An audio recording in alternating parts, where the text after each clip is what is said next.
So guys, luto na po. So, ganito po ako mag-chapsuy guys.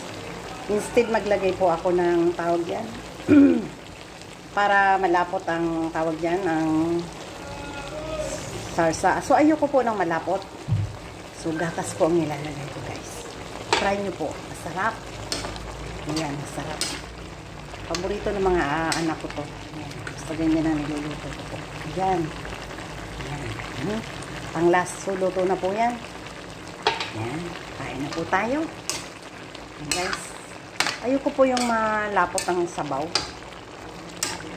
Sticky, ayoko. Okay lang ito para pampakulay na din. Ano po ba, oh? Okay na po. Guys. Samahan nyo na po ako. Kain na po tayo. Ayan. Okay. Thanks for watching po. Bye-bye. Sapsoy.